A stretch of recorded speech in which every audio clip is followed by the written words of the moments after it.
House of Ashur, episode 8. Guys, who watched it already? Who watched it, let me know. Right away, just your raw opinion about the episode 8. It was actually so dramatic. The most probably dramatic episode, the most emotional episode. I was so upset about the death of one of the characters. I'm not gonna reveal exactly who left the season. I'm not gonna reveal the character who died, but I never thought that I would be so upset about supportive character like this to die. Specifically like a gladiator who was mostly like, fighting with other Ashur's fighters, and alongside his son, I guess Tarkon is his son. Do you know if Tarkon is his son? Tarkon is the character right now. You can see on the screen right here. He is fighting and he is winning this fight. And this is Tarkon's lover, Ilada, if I remember correctly her name. So she is in the poll, as well as Ashur and other characters. Tarkon and Ilata, they were kind of sneaking around, but they cannot just openly date each other.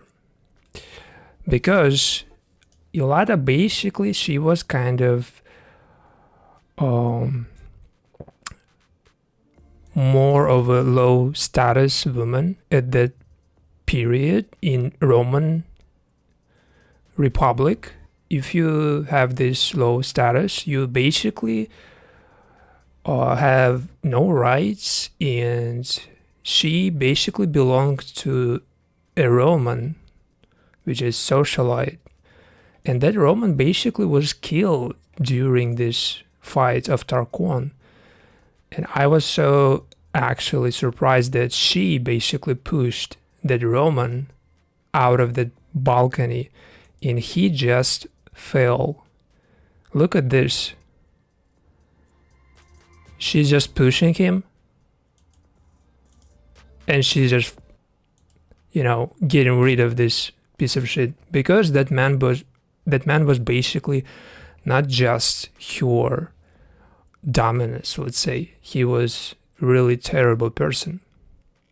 So he fell basically in the arena, and of course he was taken off guard and basically killed. Not by accident, because Tarkon, he himself basically made sure that that dude dies, and he made it look like it didn't even him kill Tarkon, but he actually just, freed this woman, Ilata, right now. He can be with her right now, at least. She has no, man next to her, controlling her or something like this. But I was also surprised how little Cornelia appeared in this episode 8. Like, she barely actually made any appearance. She was only present during these fights in the arena, but her storyline, I guess, is about to end. Bro, this music is so out of the vibe. I need something not so intense. So Tarkon and Ilada, they are kind of my favorite couple, but I guess in general, like, I'm rooting more for Ashur and Viridia, of course. Viridia, because she has her complex family. Her father basically is a senator. He is already deciding for her whom she is gonna marry. And they basically wanna marry Viridia to Pompey. It's just political move, nothing, personal, nothing like, of course there is no love, there is no any relationship between them. And basically this move is kind of political because her father he wants to get Caesar and Crassus out of Pompey. He doesn't want basically any alliance stronger than his own alliance with Pompey, apparently. But a lot of basically characters, again, Cornelia, she's barely talking. In episode 8, she was like, so out of that compared to her previous, like, appearances. She was like everywhere in the house. She was like doing too much. But I guess I moved on from the retelling, which was so difficult actually, but I'm glad I did it because right now we have more freedom in terms of content creation. So I guess you see the poll, you can choose a couple, you can decide which couple you want to see, whom you want to see, not as just me retelling their story, but whom you want to see as like footage, So I'm gonna refer to those characters, to those couples, but I'm not gonna make them just the main like thing of my video. The main thing of my videos right now is gonna be personality, which is my personality. But you can see the last video, for example, it was still kind of retelling, and I'm not like, trying to force immediately a different type of content, but I'm trying. I know that basically it will work at some point, but we need to push it. We need to make sure that basically people want to chat, they want to basically engage with streams. So I'm trying to find any ways. If you know like something better, or if you have any ideas, basically just let me know actually, because I don't think retelling is actually works as long as it's like easy to just check all the information, like remember all the names. It's just boring, and even AI can retell you the whole episode right now. So it's like I don't want to be AI version of myself who is just a robot. Is music loud? Like on the scale from 1 to 10, put number in the chat, please. How loud this music is.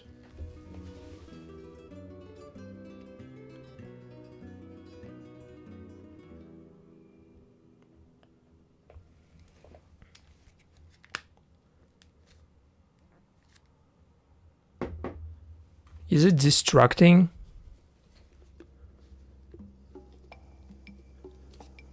I know this like song is so distracting, but something like more chill, like this.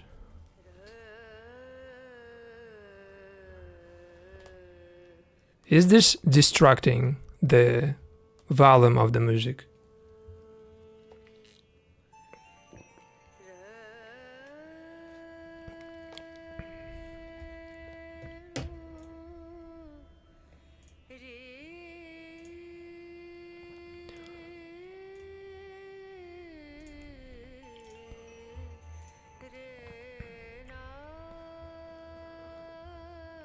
How distracting it is on the scale from 1 to 10 compared to my voice.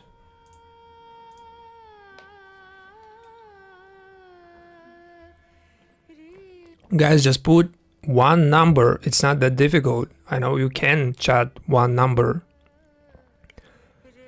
from 1 to 10. One number. How distractive this music, the music on the background, because I don't want to ruin your experience by loud music, but for me it's like not that loud really, so I'm not sure how it is for you.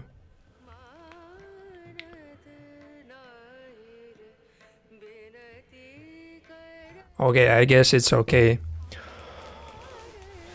So if at some point you feel like the music is so distracting, like if it's really just not allowing you to listen to what I'm talking about, just put a number in the chat, like music is too loud, like make it a little bit lower. So what happened actually in episode 8, and what was really just the most emotional moment for me? Of course, the death of one of the gladiators, who was basically one of the most, I guess, emotionally connected to all other gladiators. He was emotionally impacting for them because he was kind of a leader. He was also a lover of Achilles. Do you know Achilles? Achilles is like the strongest gladiator of Ashur right now. She's like his, champion. So basically, after that dude died, it's like, something really important happened. It felt like the end, it really felt like the final, like nothing gonna happen anymore, because that dude just died so unexpectedly.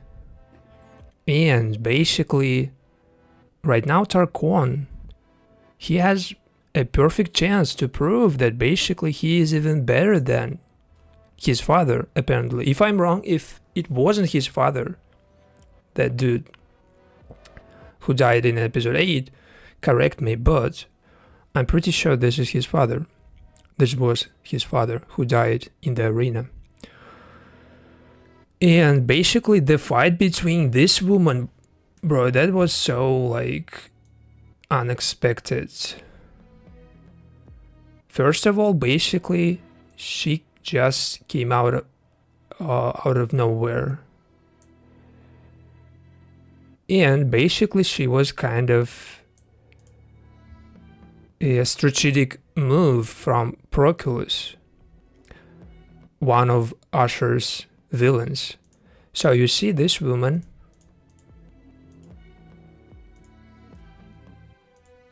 this is Ilada. She is a secret lover of Tarkon. So once she killed this fat man, she basically freed herself. She right now, she is not like, leveling up in terms of the status, but she got rid of this dude who basically tortured her. You see her face, it's just crazy. Even though like it's Roman Empire, can you imagine like being a slave? What it was like at that point? But still, it's terrible. And that dude got killed by Tarkon. Not directly, but he made sure that he got killed. And basically, the woman who was introduced in this episode 8, this fighter, she was fucking like unstoppable. I'm sure they made this specifically to pair her next time with Achillea, Ashur's fighter, Ashur's champion.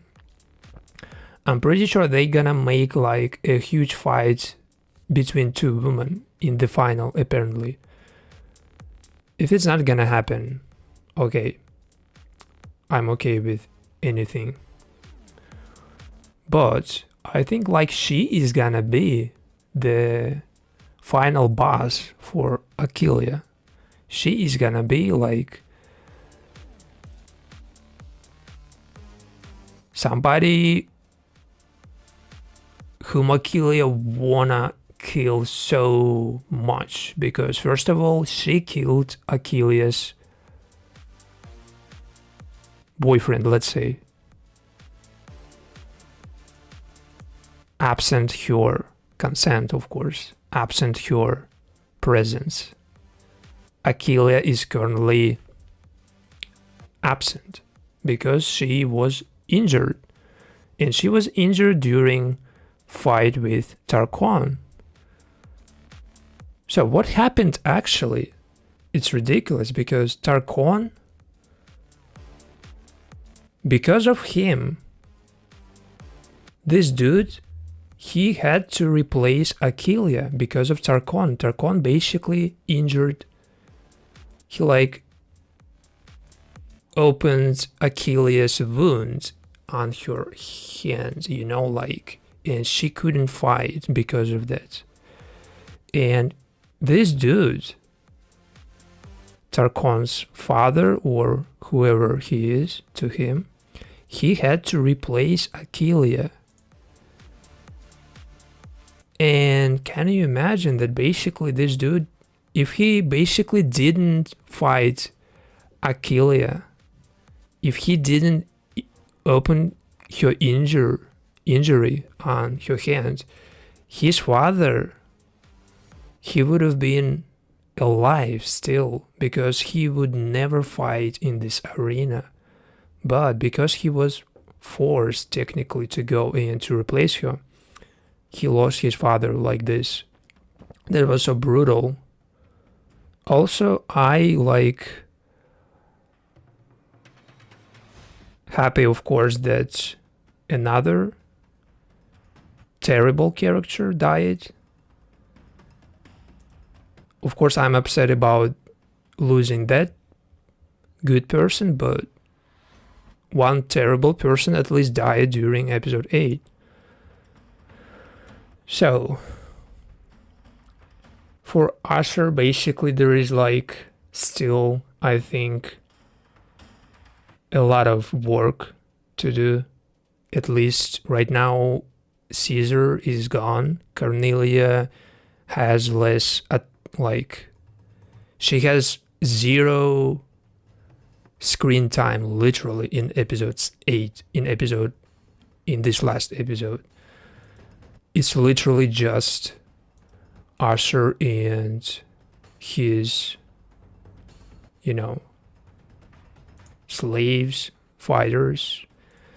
And do you remember that Hilara basically, she got into this like situation after Ashur drank that tainted wine. Cornelia tainted wine with opium. So you remember what happened next.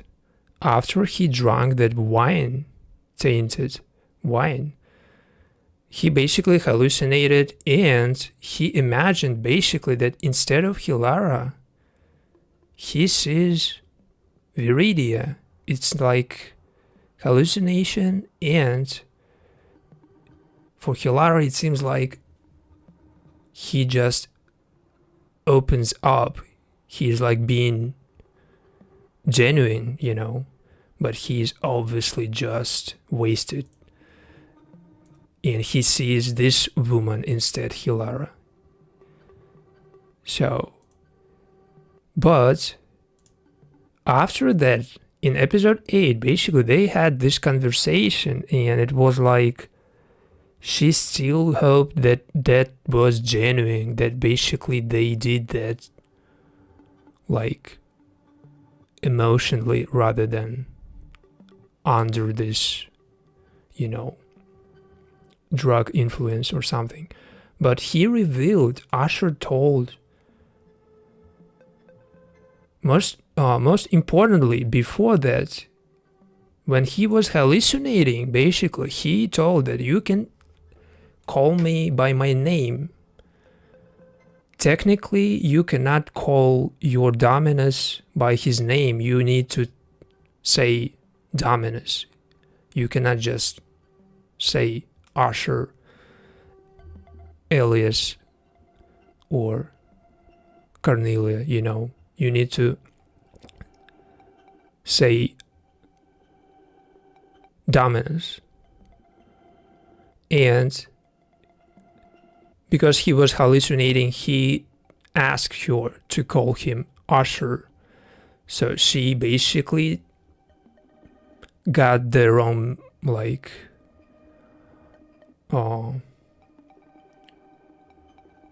their own message behind this. She basically thought that she now can call him Ashur every time. So she called him Ashur again.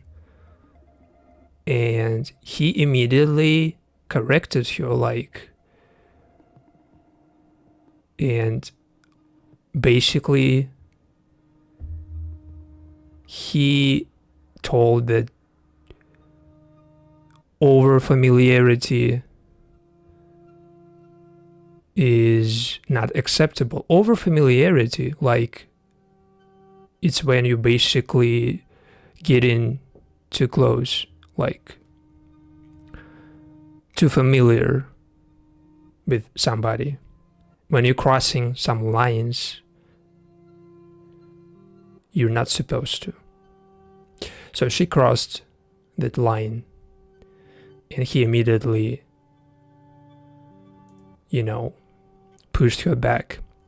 So after that, of course, for Hilara, there is a huge disappointment, because after basically she convinced herself that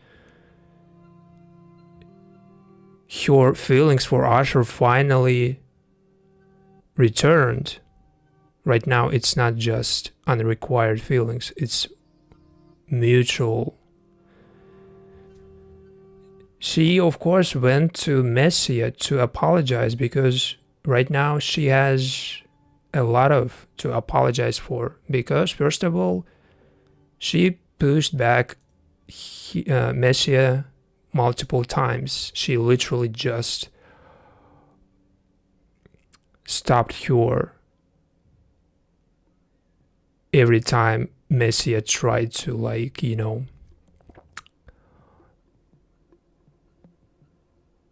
every time Messia tried to help Hilara and stop her from being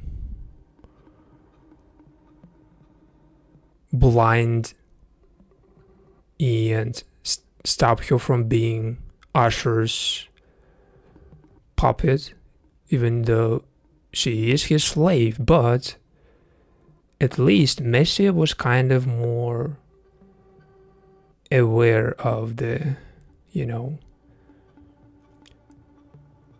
what's happening in reality, because she actually thought that basically, Hilara thought basically that relationship with your dominance is passable, but Messia, basically, she always knew that it's just never gonna be normal relationship. So basically, this is why even they kissed in episode 8, even they got finally together. I don't think there is like any possibility of them stay together, because first of all, Hilara, she feels sorry right now. She feels like this is her fault, definitely. She let that happen. She let basically Ashur, she let Ashur play her feelings. She let Messia switch sides and get closer to Cornelia, because Messia basically left. She was left out by everybody, and right now she feels like she needs to apologize, everything, but it's too late, just, you know. So whom you gonna vote for? Because I see 3 votes already for Ashur and Hilara, but I actually thought it was gonna be Messia and Hilara. But now I see that maybe I was wrong. Do you actually want Messia and Hilara to be a part of next video? If so, you need to put more votes, like 2 more, because the only one couple with the most votes, with the highest number, is gonna be in the next video. You know, this way basically we can make sure that it's not just about everything, you know, that we're not just putting everybody right there, but we just trying to kind of keep footage focused on just specific characters, and of course it's not gonna be retelling, it's not gonna be just talking about storyline, but we will basically make up something different. I just need, you know, a little bit more maybe time, because currently I'm doing a video for Tell Me Lies season 3, and I already can tell you that basically you can see Tell Me Lies last stream right here on the screen in the corner. So in that stream, 4 hours, during those 4 hours, I recorded something basically that I'm using right now. And I found that like part is so genuine, because I was literally just sharing my own thoughts. I wasn't trying to just retell the script, the events of Tell Me Lies. And it's like completely different. It feels different when you editing something like with your emotions, with your opinion. It's even easier to, you know, like get it done, because in general it feels more like real, more you, because it's your personality. It's not just, generic. And I think this is what we need to do right now. Insert more of like feelings and emotions to make those videos feel like they are kind of music videos, but because we right now monetizing, we need only use like copyright free music, of course, and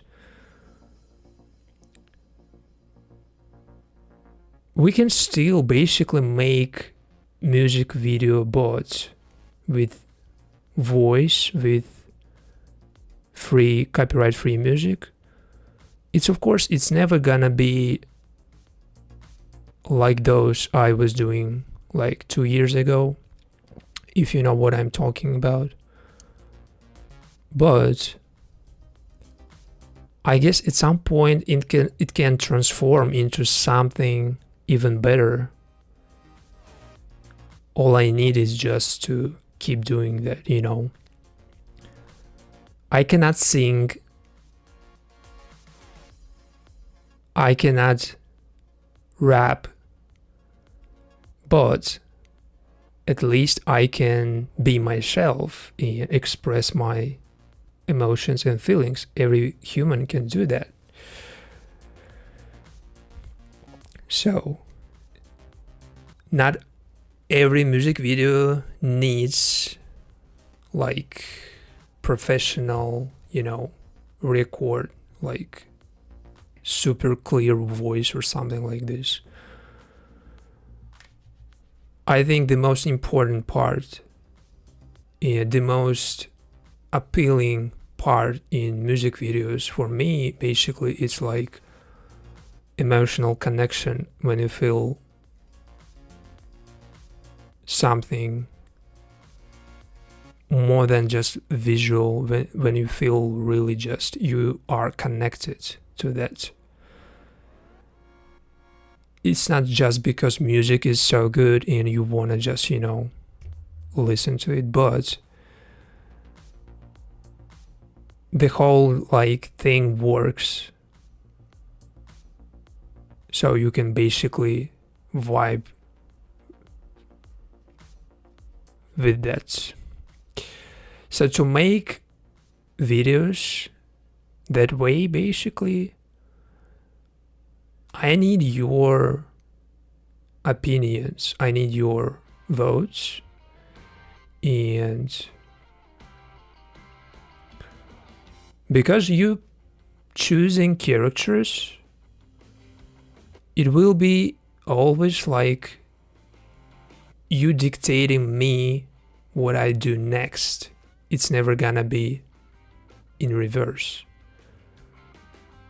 And you will like more likely expecting specific video to be published because you previously chose those characters, and it's more likely that you will see them in next video because you chose them. So there will be there will be surprises, of course, but there will be no content out of nowhere that you didn't really want to see or that you don't really care about,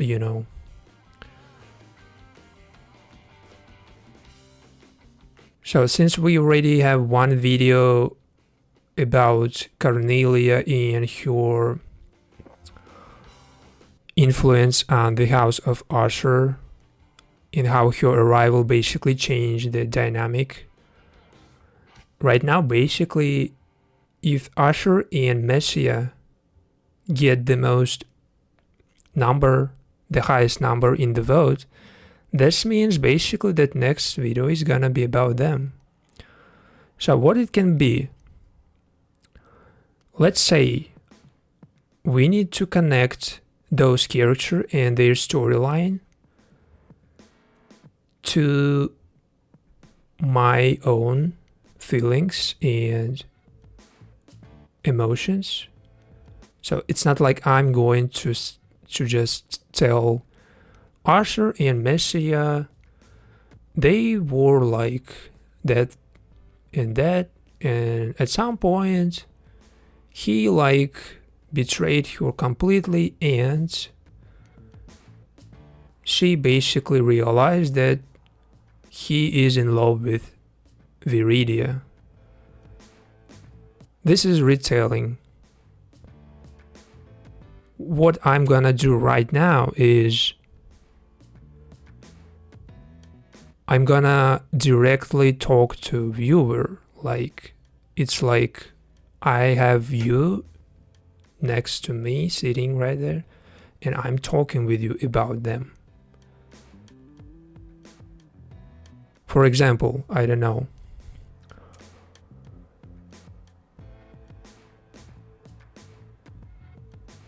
For example, being freed from captivity in current days, in these days, it's not common experience, because being a captive woman has different meaning these days, because modern definition of captive woman is just maybe you know cooking every day,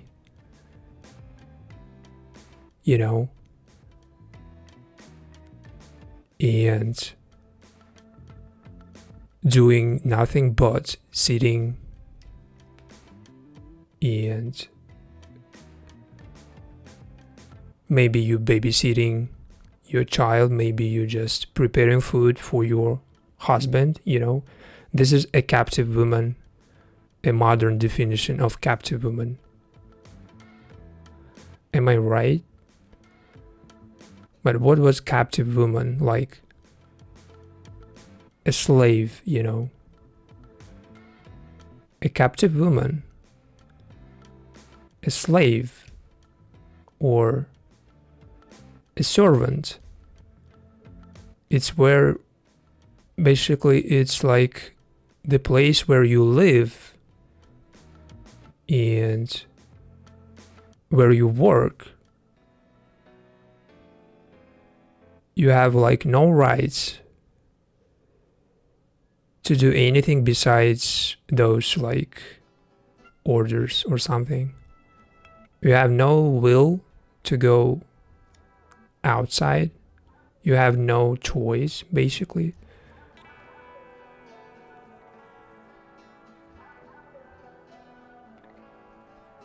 So if you felt ever to be a captive woman, if you ever felt,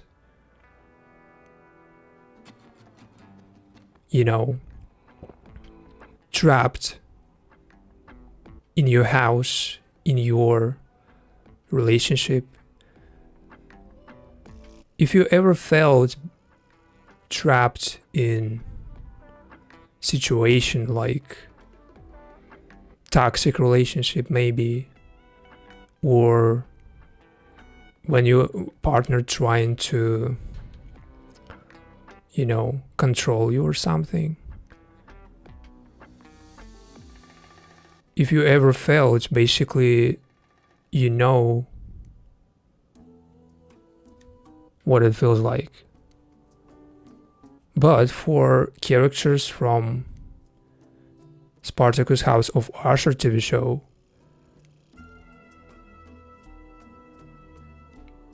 it was literally to be a slave of a one person, to be his servants, to be his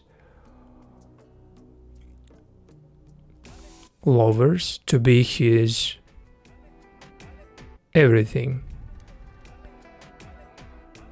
And since basically you have your choice, you have your freedom to stop doing that, to stop being a captive woman, to stop being to stop going in that circle, you know. To stop that circle, you have basically your freedom. You can stop that at any point. But those characters, basically, they will never stop that themselves unless they kill those who keep them in that captivity. So this is what actually happened in Spartacus House of Ashur episode 8. One woman at least was freed from that captivity because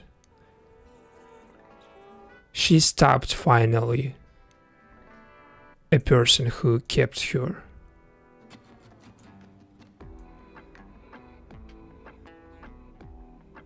Even though she didn't kill him herself, she didn't basically kill her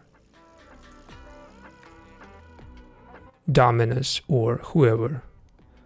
He was just a terrible person, you know, and she found courage, at least, to push him out of that balcony.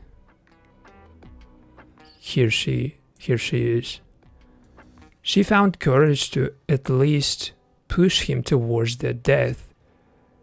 Because if it wasn't him, at some point, it would be her. If you're not stopping that circle, if you're not stopping being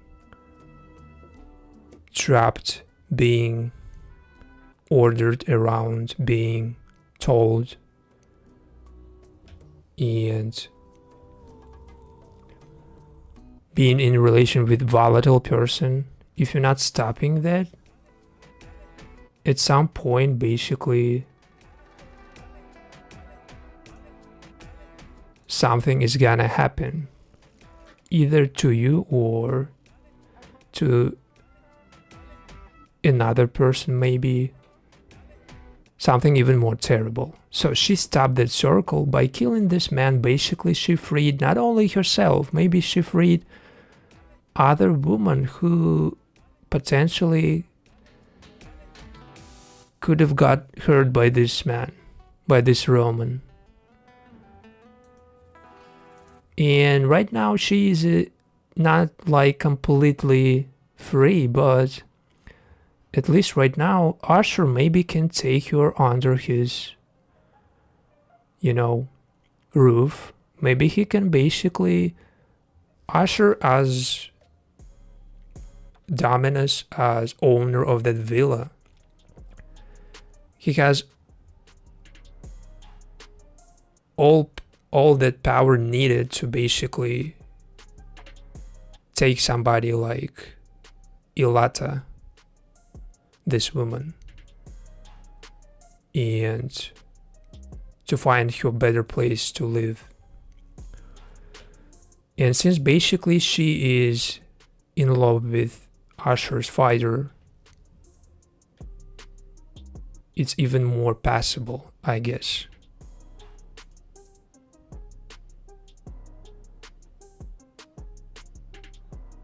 And I want that to happen. I want that because I think basically from all the characters, she seemed to be like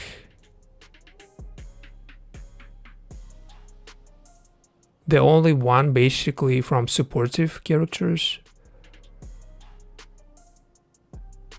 who played kind of, you know, sidekick for this dude and for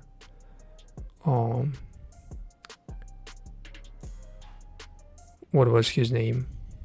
Tarquon. And maybe she can basically get some more story in future season, if season 2 is gonna be there. Maybe she's gonna be more like of main characters, more like of Cornelia type of character, you know, because their couple basically they were the most beautiful, like,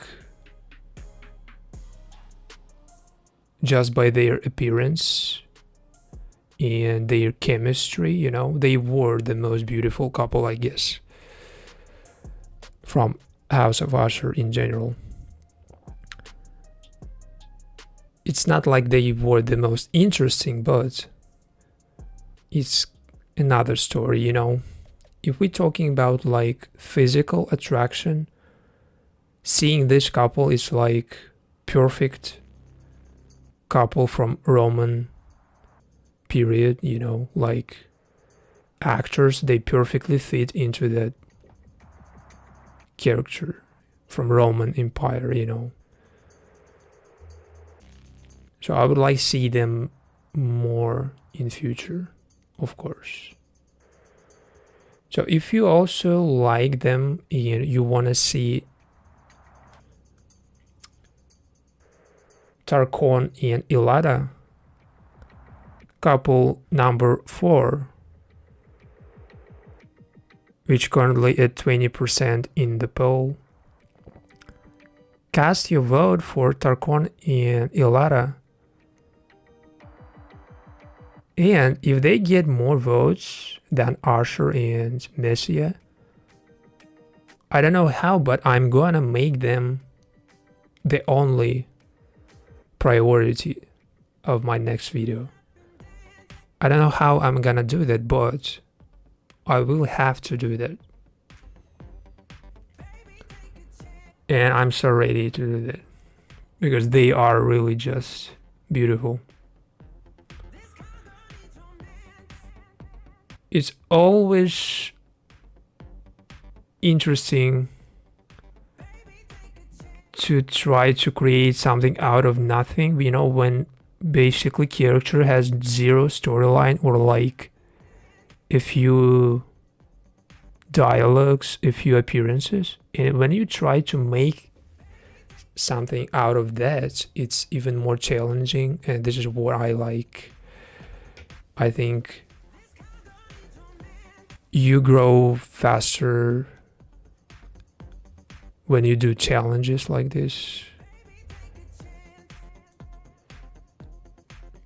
And when you have a lot of to put, sometimes it's just overwhelming and you can make even worse than when you have less to put. You know what I'm talking about? During crisis, when you have little materials to work with, your true personality, your true skills, they show up, you know. But when you have abundant sources, abundant materials to work with, you can get lazy, you can get, you know, like results faster maybe, but the results not necessarily better, maybe even worse.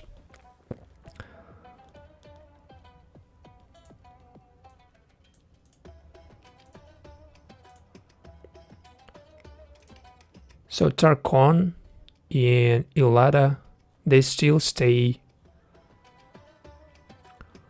my favorite couple. But Viridia and Ashur, they of course stay the most interesting in terms of dynamic, how it's unfolding. Because right now Viridia, she has no choice but to marry that Pompey dude, whom we never even saw. We never even got any like image of that dude Pompey. I don't know even how, like, what he looks like, but I guess he looks like common conqueror, or like he is a consular of Roman Republic from what I've heard in episode 8, or like Yes, Chancellor of Roman Republic, or to Roman Republic. So Chancellor, apparently he looks more like of a... I would highly surprised if Caesar returns with Pompey in next episode. If Caesar basically making that alliance with Pompey, and if he returns in next episodes, and if Caesar basically trying to actually just take over everything.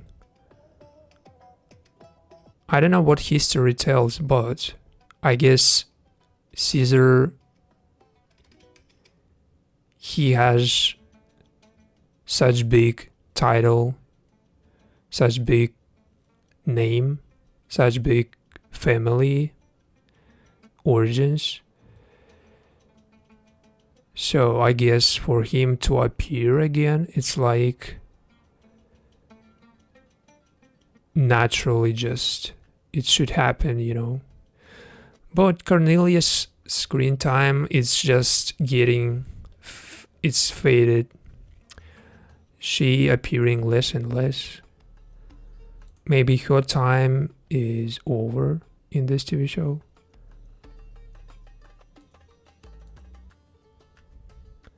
At least I see the direction. I see the clear message.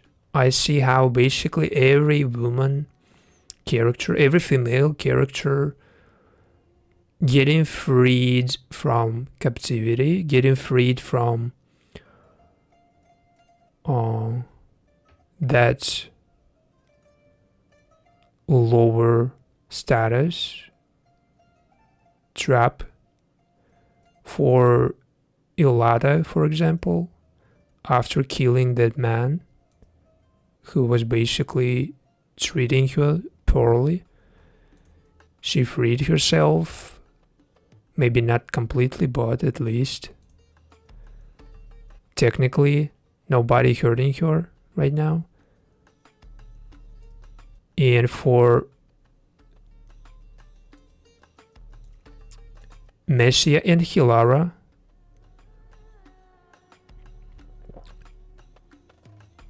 for Hilara to get her eyes open on Ashur's true intentions, that he is not gonna be in love with you or never. Opening eyes on this situation and realizing that basically Ashur is just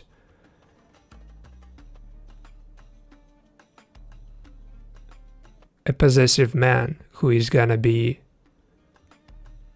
misleading you, like that situation with tainted wine.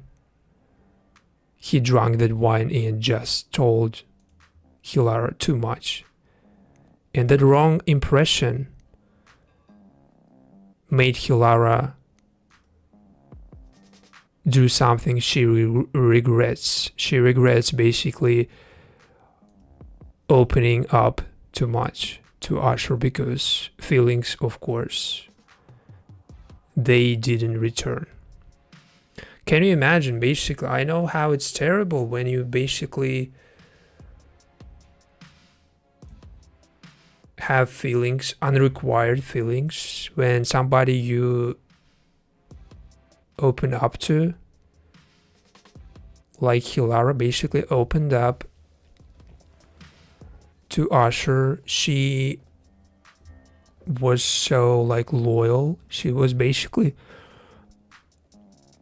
she was not enjoying, but she was completely comfortable being his servant. Not because she likes being ordered around, maybe not because of that. Maybe because in general her like life it was always like this. She just didn't know another life. She never experienced another life, Hilara, Ashur's servant. And when Messiah tried to show her another life, right now we are gonna to record because I start talking something valuable, I guess. So when Messiah tried to show Hilara the other way to be a servant of a dominus, when you have that person in your life who can show you the other way, where love is prevalent, where you're not just somebody's slave. Even though in Roman Republic it was common that basically a person with lower status, a slave of a dominus, always gonna be downplayed. No matter how hard it is,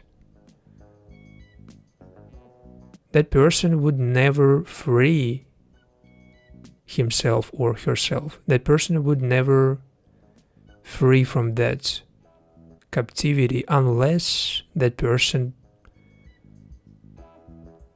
stopped being scared of that person, stopped being scared of that change. So for Hilara and Messiah, for those characters, the only solution was actually to basically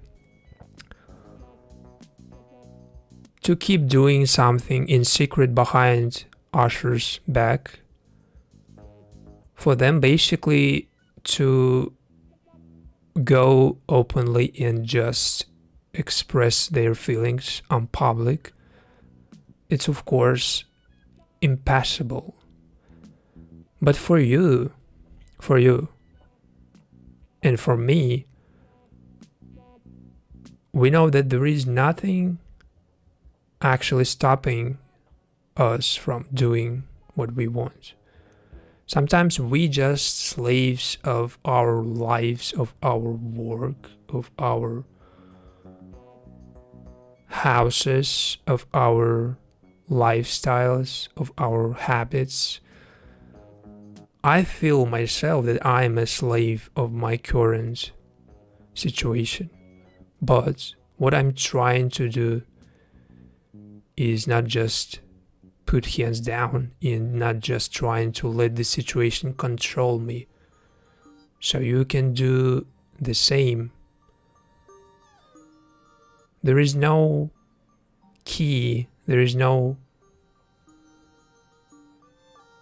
one just solution, there is no just single thing you need to do. If you feel trapped, if you feel slave of your current situation, maybe you have debt, maybe you have bad relationship, maybe you have marriage that is like collapsing, you know, if you have that feeling, only you and nobody else actually knows what to do. But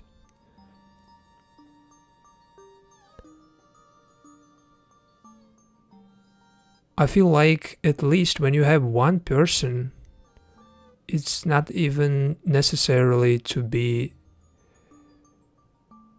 a friend of that person or to be a relative, to be really close. You need just that connection, you know, emotional, maybe that personal connection. So why Hilara and Messiah basically living under the same roof, being basically slaves of the same dominance, being servants, and not being able to openly live their lives the way they want. Why this is so like familiar, and maybe this is so like reciprocating,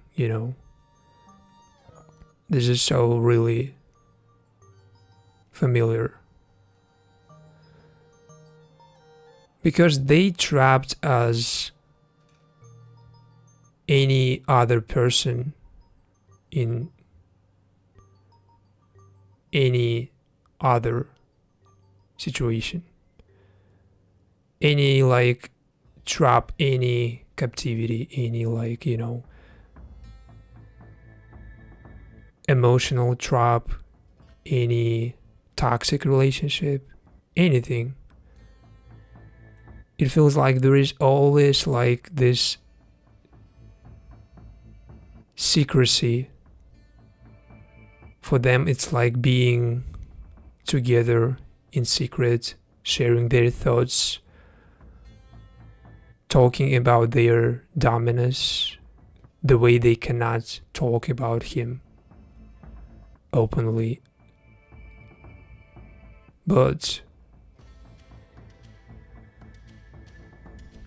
they can basically do more and connect better when basically their dominance absent. Like right now, this episode 8 basically finally stopped Hilara from being blinded by that,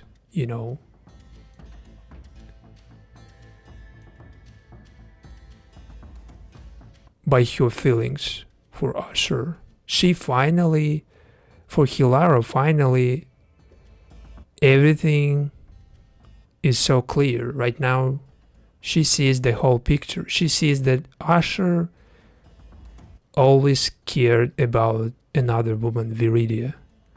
Even though when basically it seemed like Hilara was so loved by Ashur, because any intimacy, it's like two bodies connecting, so it's hard to tell it's genuine or not, And for her being like in any closeness with Ashur, every time it's even more feels like genuine and real.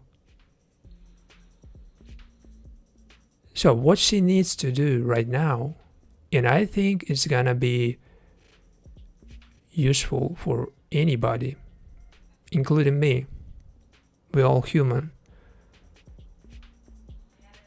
Stop that closeness, stop that intimacy, stop any proximity to that person. Only professional, of course. Hilara has no choice, and you have choice. I have choice. But what she can do still, she can stop being intimate with that person or emotionally connected during that intimacy. She needs to treat him as just her customer. It doesn't sound good, but technically he is buying your work. He is buying your services. She is his servant. Once she stops him manipulate the situation, maybe I think she can be just in that professional relationship. It's difficult, of course. I'm so easily getting like emotionally connected to person I'm attracted to. Let's say if I see somebody and sometimes if I feel like I'm attracted to that person, I can easily get the wrong message. I can get the wrong impression from that person. I can basically feel like maybe it's mutual, but that person can be sometimes so just, you know, friendly or something. And sometimes it feels even like that person really just returning you your feelings. But what actually happens in reality, like, I think if I in the first place, if I stop basically looking for any possible connection, any possible person I'm attracted to, if I stop seeing that person from that perspective of, emotional connection, if I stop looking for that emotional connection, if I stop looking for that reassurance or whatever, even being a slave in her situation can be way more easier if she stops looking for that. Because look at Messia. She actually treats Ashur just as her customer. The owner of the villa, technically he is the owner of the villa.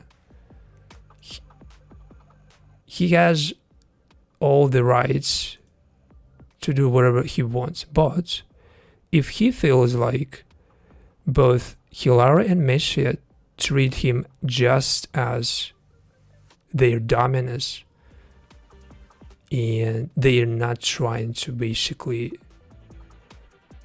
find that emotional connection,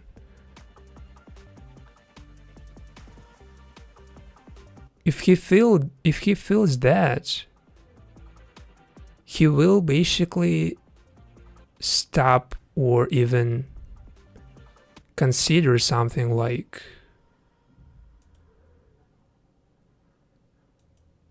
better positions for them, or maybe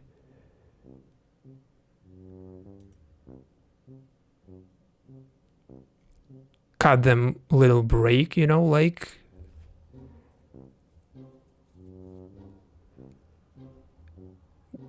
I think basically in the first place,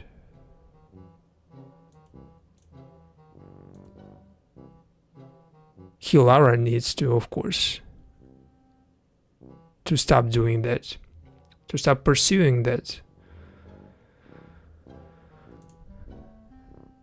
And even if she doesn't find anybody, even if she's gonna be solo in this series and in your situation,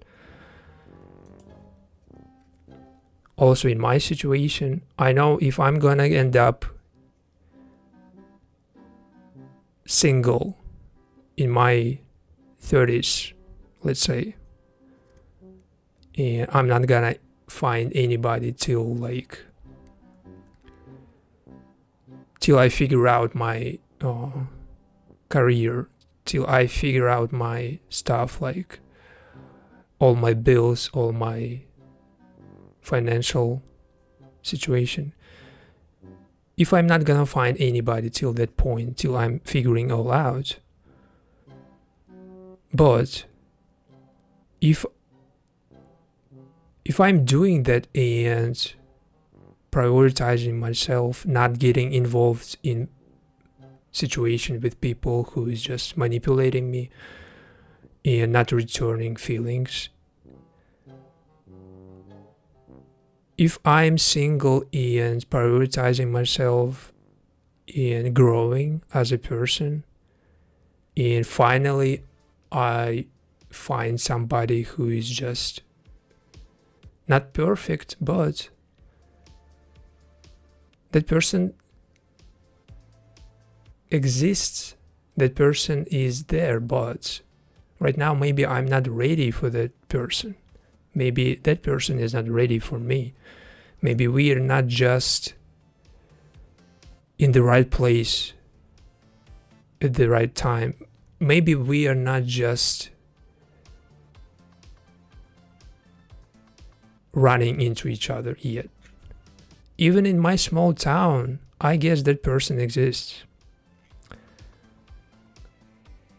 Even out of those 50,000 people in my town, I guess at least one person exists who is gonna be there once I'm ready, you know what I'm talking about. But if I stop right now focusing on this change, on this figuring out my content, looking for better, you know, looking for something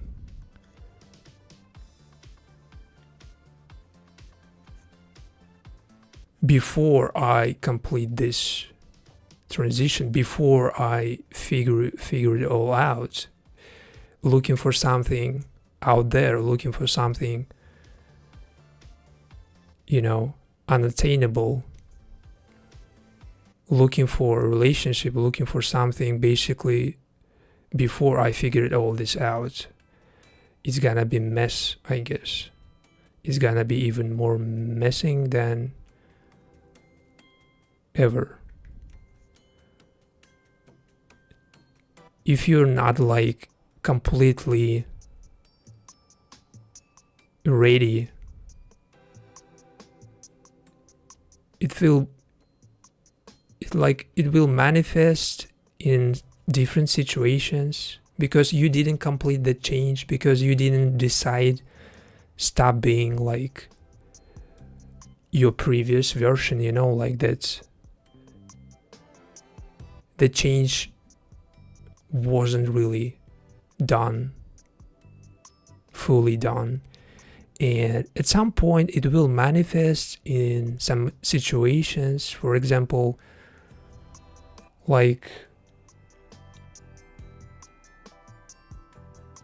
old habits or something.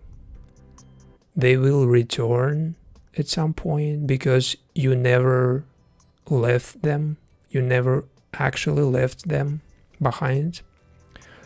Old habits, old people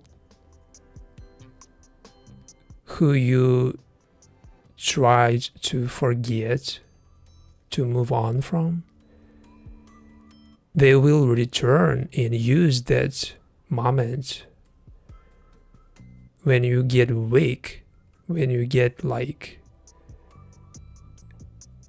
your bad time, because you know there is always good time, bad time, and it's like always fluctuating, like. And when you get your bad time, I hope you never get your bad time. I hope you always get your good time, your best moments of your life. But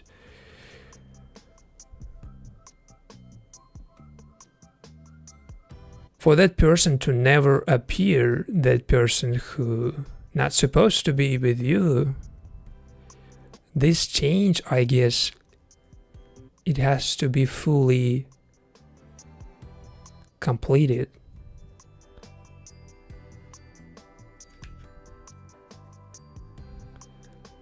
Of course, there is always exceptions. There is people who, like, you know, born to be with somebody, or like born to be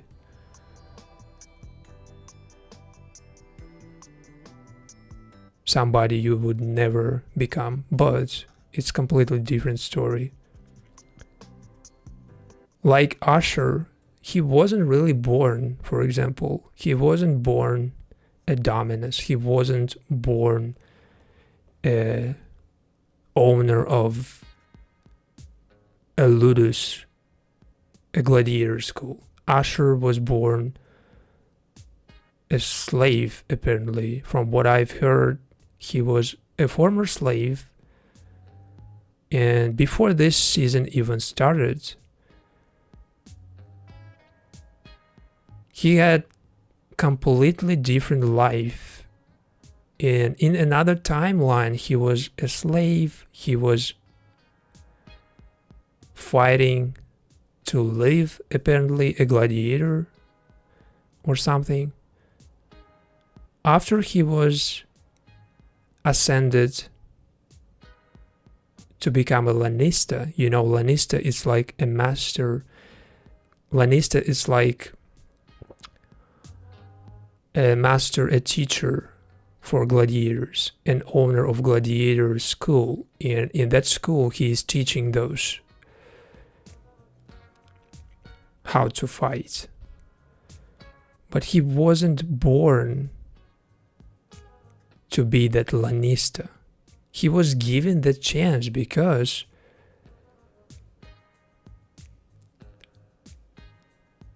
he killed another person in another timeline, and in this timeline he was gifted with this ludus and everything he has right now. It was gifted to him. I don't think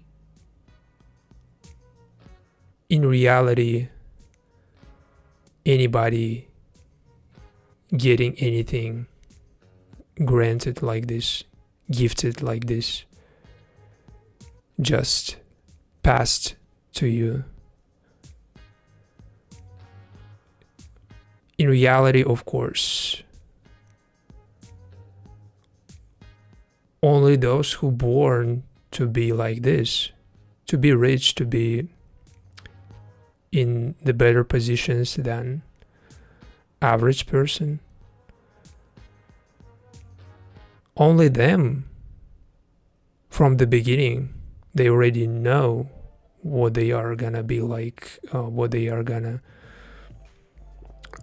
live their lives like, because they already have everything decided,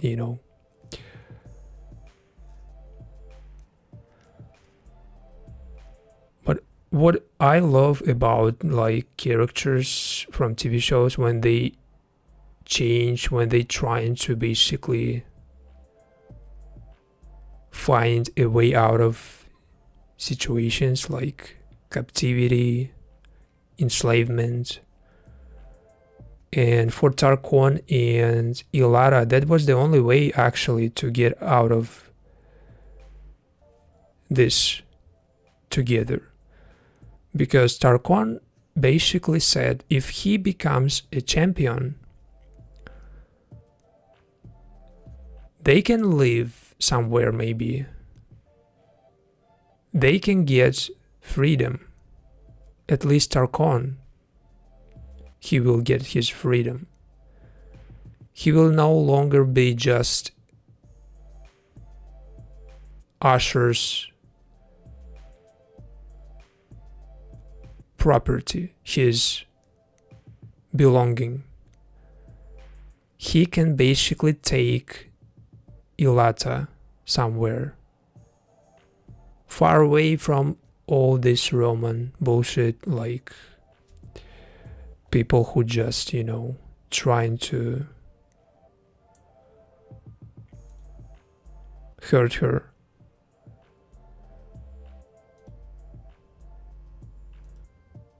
For Tarquon, basically, the price of the freedom is clean, is obvious. It's just 100%. It's just winning the whole tournament, winning the whole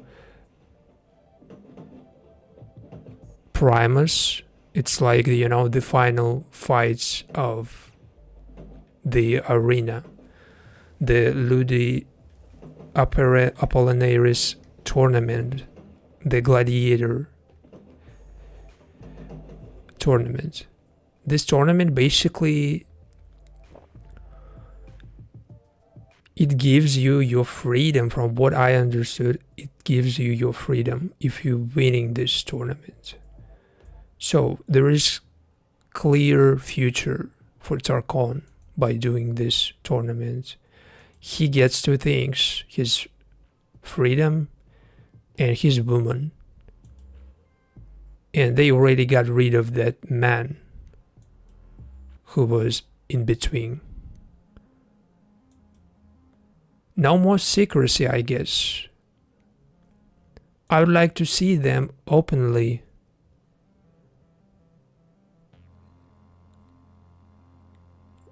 like making out or doing something more than just attending this arena. Literally just going somewhere, doing something.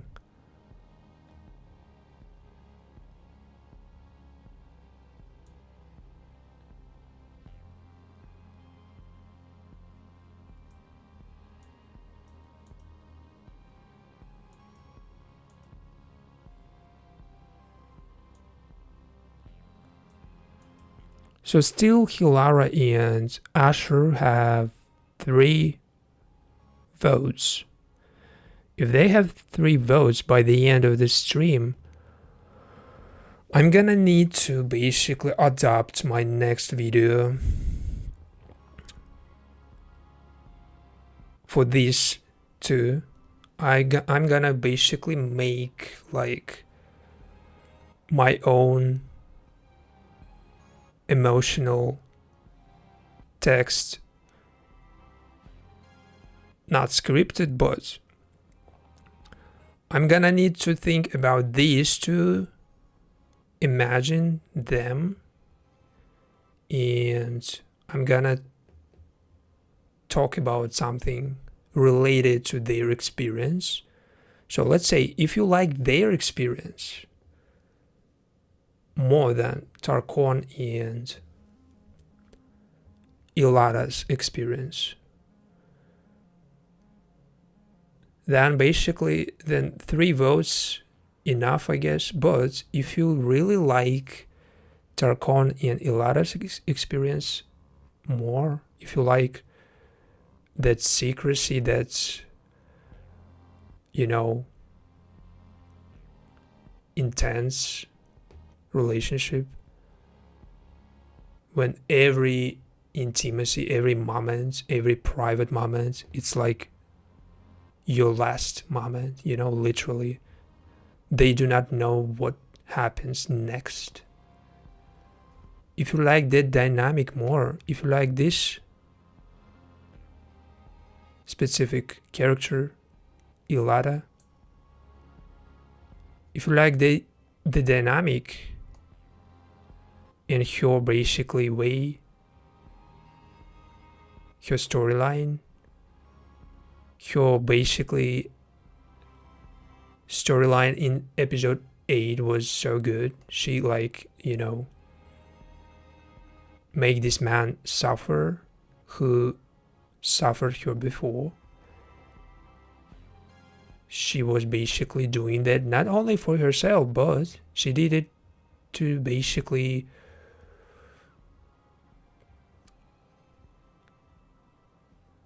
finally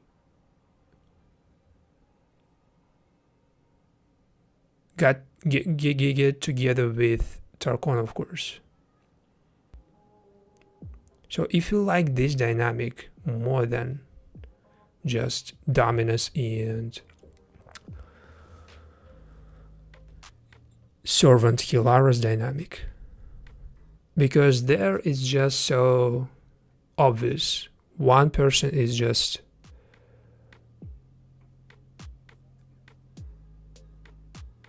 holding unrequited feelings, another person is just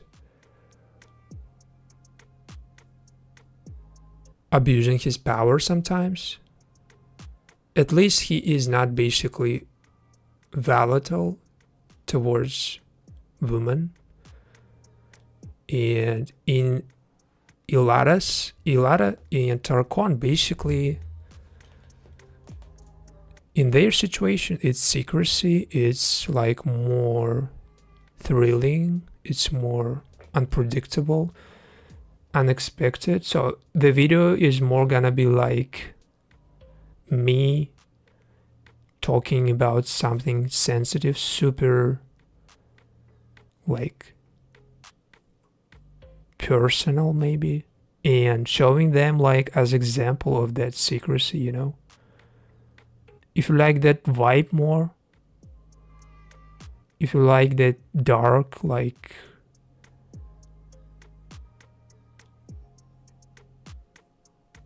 maybe horror vibe a little, because that fight was really truly like a horror movie when they basically split that bald fat man head. They actually just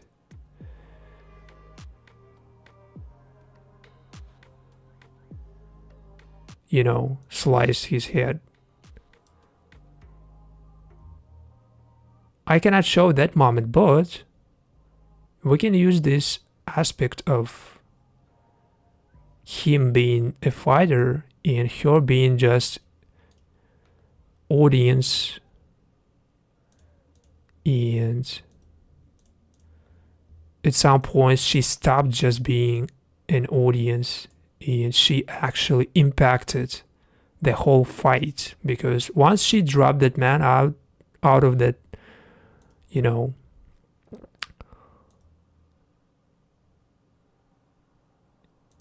he basically became a part of this fight, like meat fodder, meat for those two.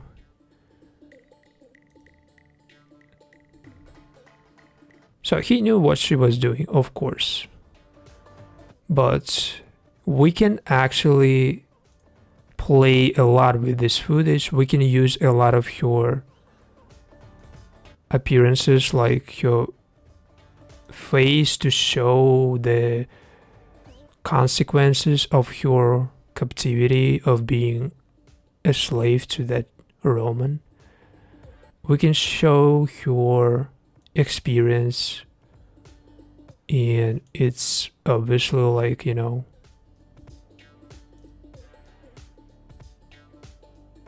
somebody can relate to, maybe. Not necessarily like being treated like this, but again, emotional trap and her literal physical trap, like being physically trapped with this man. It's kind of, sometimes it's almost the same. So we can use this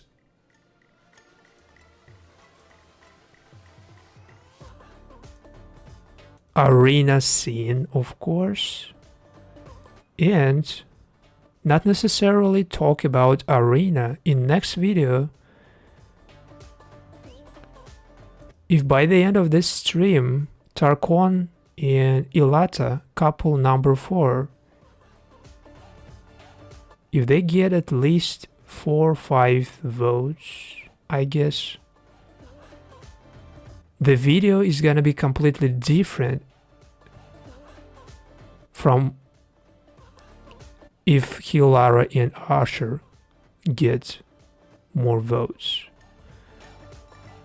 The video is gonna be completely different. The vibe, the story is gonna be completely different. Not because I'm gonna talk about different characters, because I'm gonna tune into completely different vibe from those two, because they vibing so differently from Ashur and Hilara, of course. And because he ended up on this tragedy, losing his father or his close friend or whoever. If it's his father, it's even more terrible, of course. But because he ended up a winner of his fight and his father, that person ended up dead, it's even more emotionally impactful, you know. For next video, if this is gonna be Tarquon and Ilata, this emotional impact, it's gonna be like there, of course. I don't think Ashur and Hilara, they can make me that emotional while I'm talking about them. But when I see somebody like a beautiful woman getting freed from captivity, getting together with a man she loves, getting together with another beautiful person. When I see two beautiful people together, when I see them finally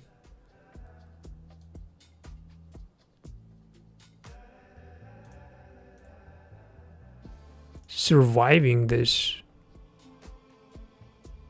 and him surviving this deadly fight and her surviving her abuser and getting rid of captivity, when I see this, when I feel like, oh, this is so similar, I maybe sometimes I let some people treat me like this, maybe. Sometimes I felt maybe like I was treated like slave fucking dog shit. Everybody in everybody's life, sometimes this moment happens when you let somebody treat you like shit. She didn't let that person treat her like this.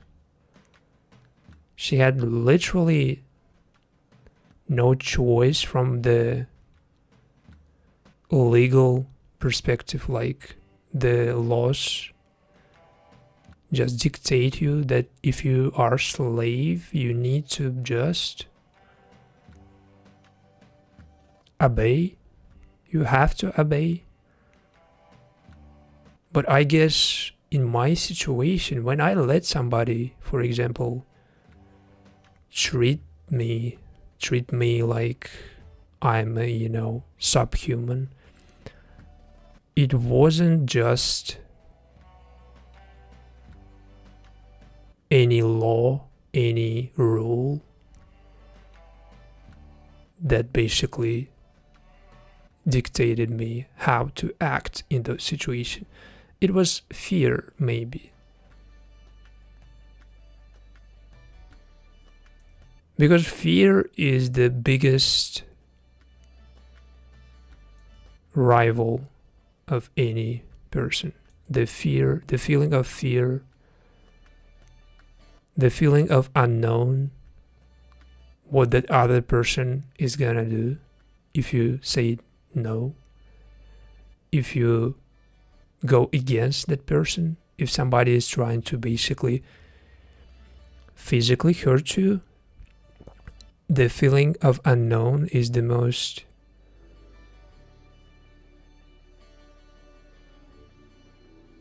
impactful because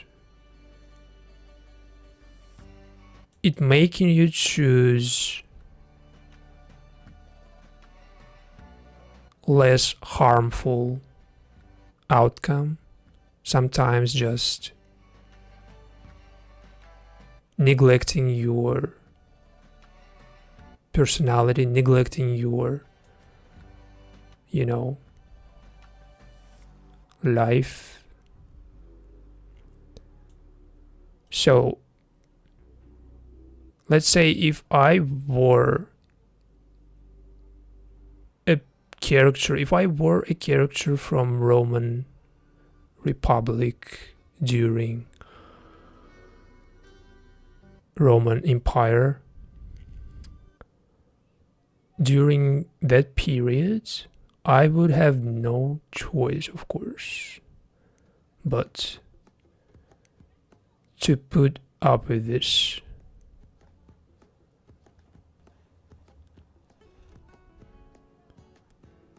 If somebody just comes up to me right now and tries to manipulate me or tell me something that I don't like, I would like more likely just to ignore that person, or not to hurt that person, but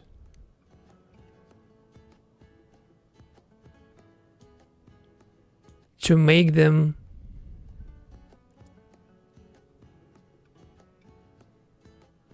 think twice next time, you know. A lot of ways to basically show your dignity without physically hurting somebody. If for fighters that was the only way to prove their, you know,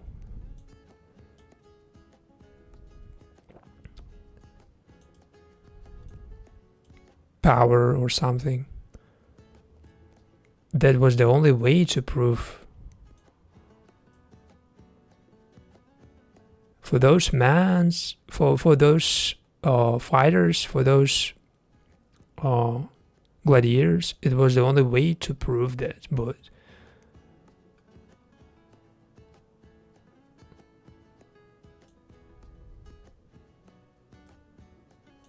I'm glad that basically I was never resorting to physical harm to prove anything, you know what I'm talking about.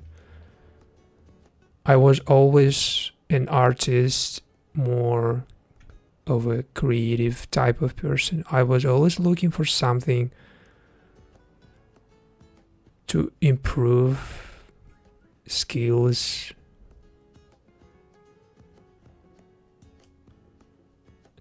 to get to know new words, to become more experienced in certain areas.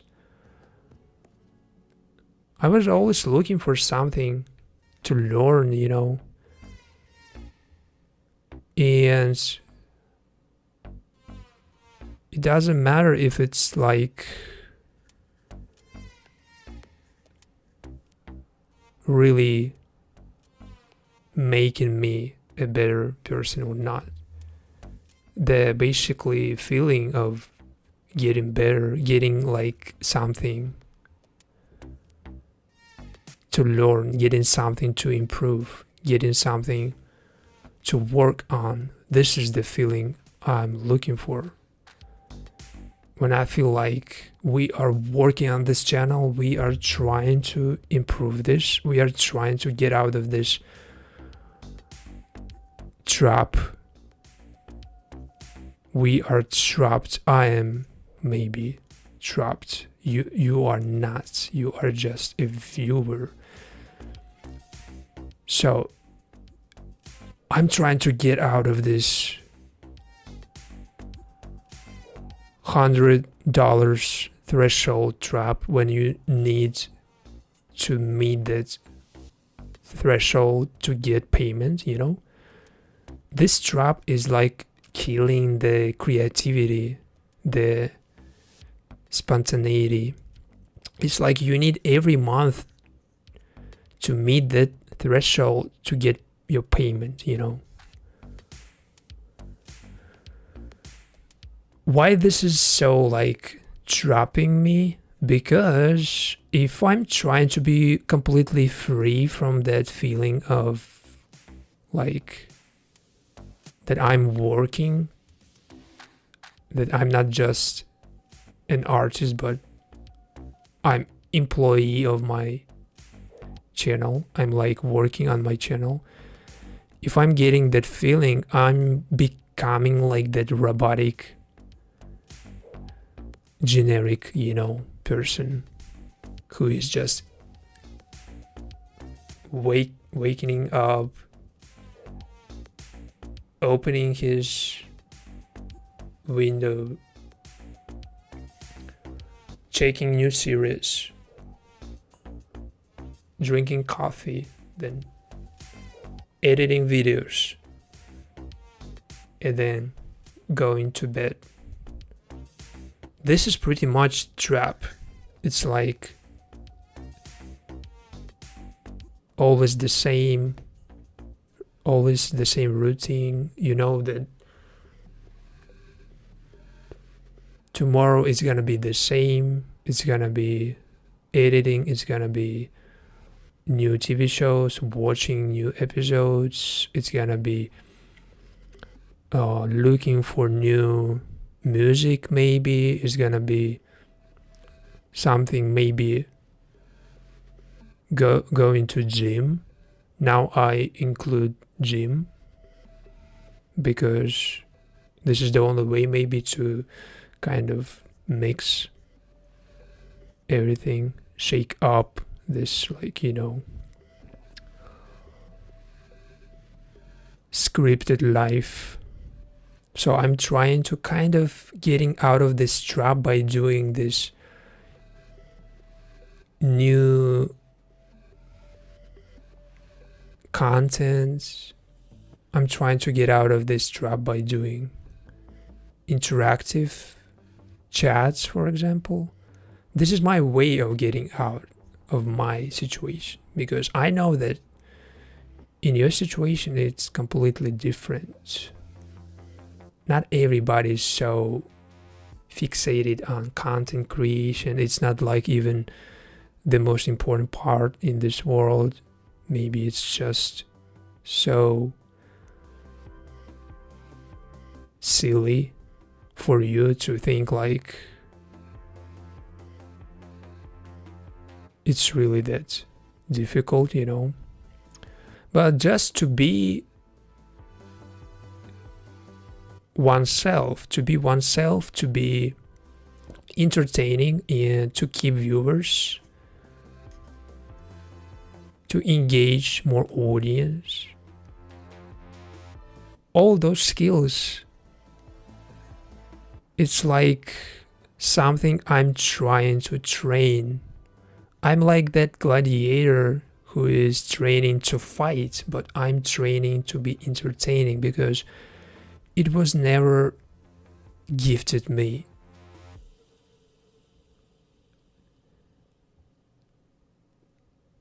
It was never like inherently in me. I was always lacking some skill needed.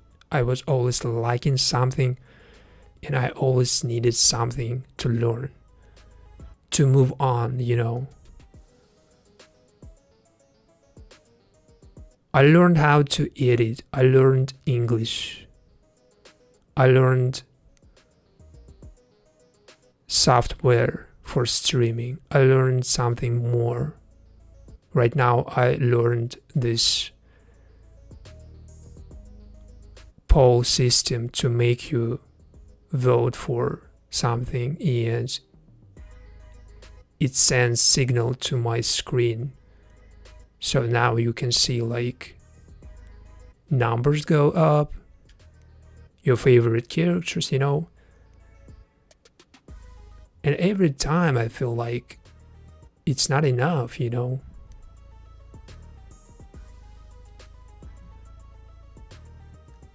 Because results, they are not here. We cannot see any fast results, and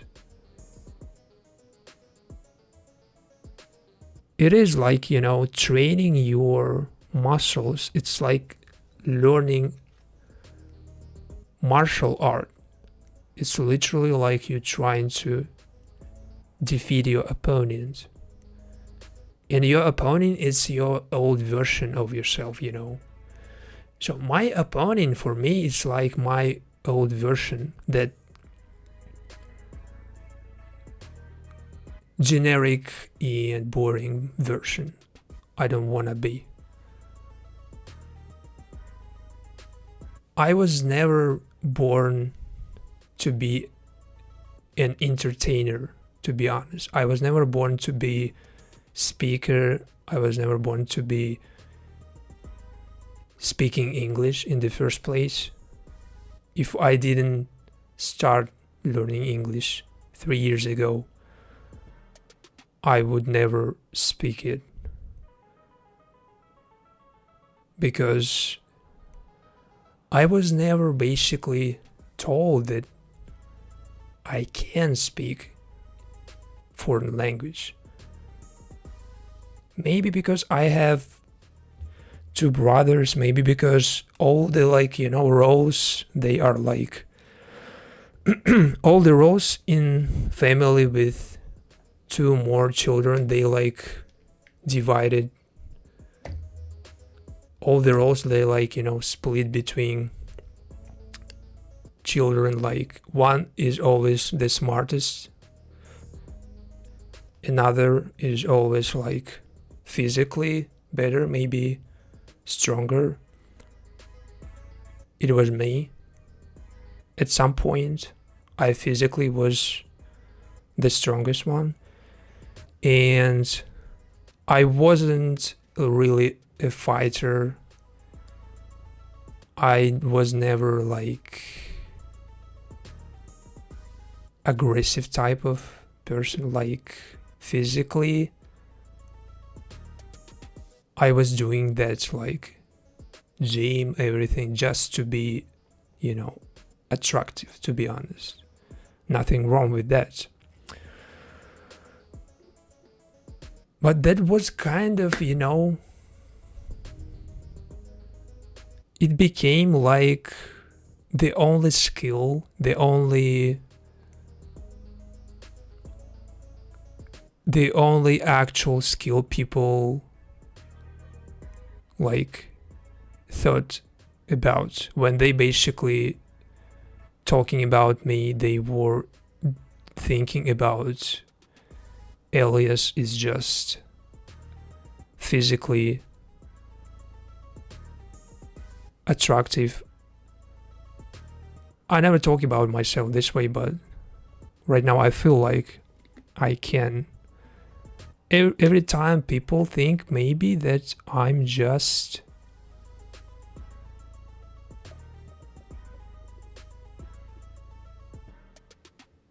self-centered or selfish, something in my small town specifically, when people run into somebody obviously good looking, a man, a woman, doesn't matter. In a small town like mine, you see that person and you think that, of course, that person prioritizes sport, prioritizes healthy food, prioritizes his maybe, I don't know, body over anything else like this. So I think all that, it was overshadowing other skills that I would have learned if people didn't point out to this, oh, you looking good, oh, you you go into gym maybe because I see you have your good shape, this, but they never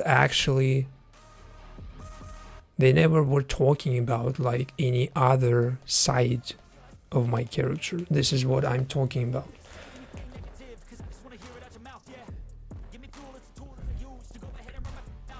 So this is where my problems originate to. I was always told I'm not the smartest one, I'm not the entertainer, or I'm not the I'm not good at communications, but when it takes just physically appear somewhere, I can fit into that just because the way I look. But I think it's so stupid and outdated to meet people by their appearances.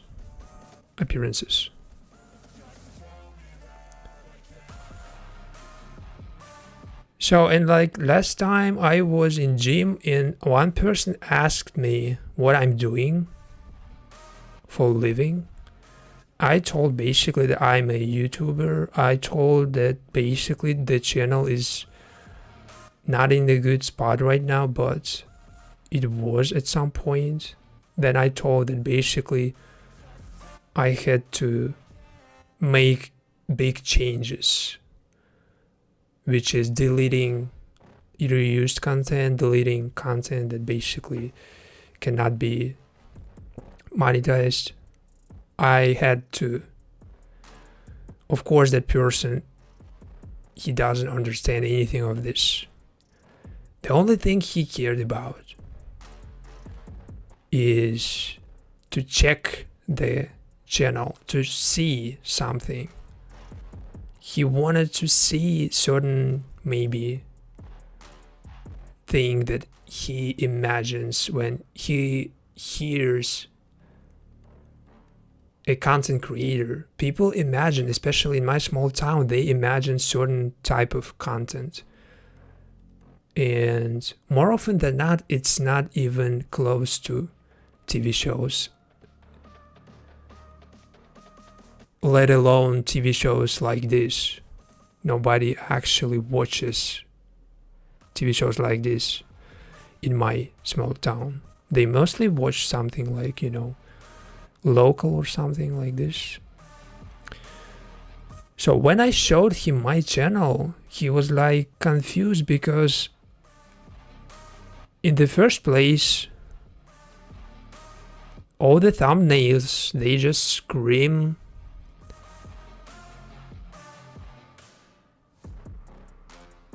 queer relationship and seeing, basically for him, seeing a man talking and appearing on the thumbnail with two women,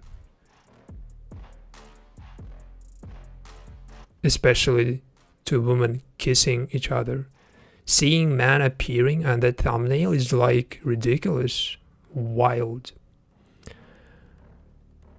But I already didn't care about this. I already decided that I don't care.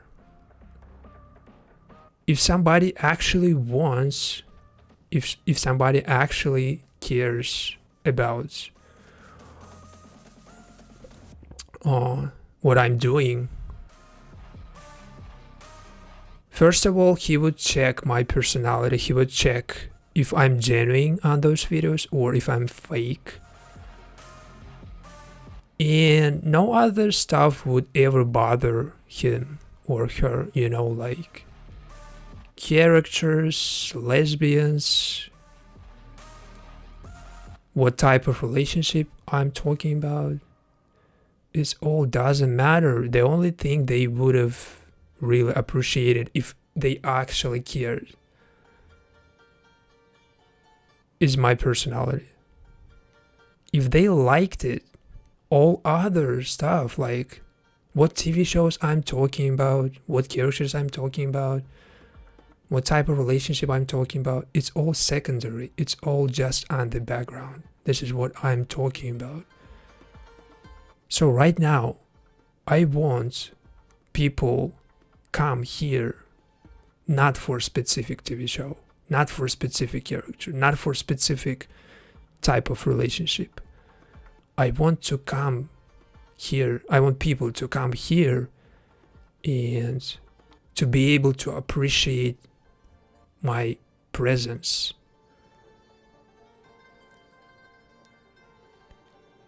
This is what I'm trying to achieve. It's difficult. It's completely different from what I was doing before, because right now focus completely shifted from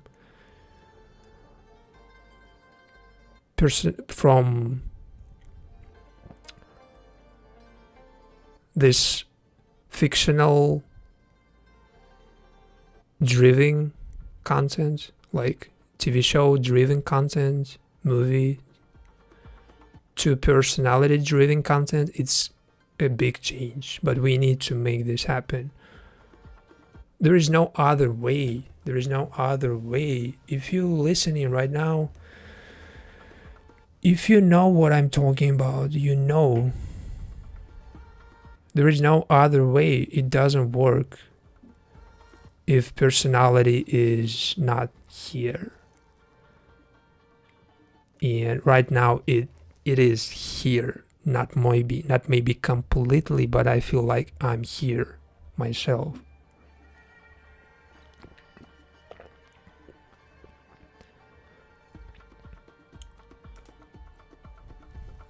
Even this poll, it's just little compared to what I can tell you from my perspective, what I can tell you about my experience or my opinion. It's just a little, because new people come, they confused what this is all about. And when you see that I'm just creating content from characters, from situations, from storylines that you choose, this is already telling you more. You already know basically that your impact is important. You know that basically I can basically do whatever I want, but I need this like interactions, more live, more real audience.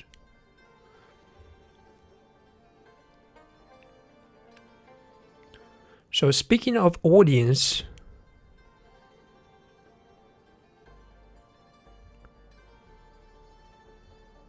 to stop being passive and to become a part of this channel, like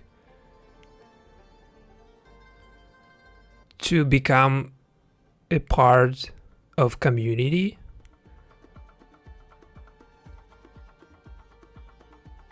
it's not just to subscribe or to watch. For me, I want to build the community where basically I can at least know and remember some people. I can know their names. So I know not a lot of you want to share your names, want to show your opinion or something. But if I know your name, at least, if I see that, if I remember that, and if I see you next time, it will be way easier for me to remember your message, to remember your comment. I would already understand how basically all this process working. So we will feel more comfortable with each other. You chatting, even little message, even little words like hello, something, you know, I'm new here, or I returned from your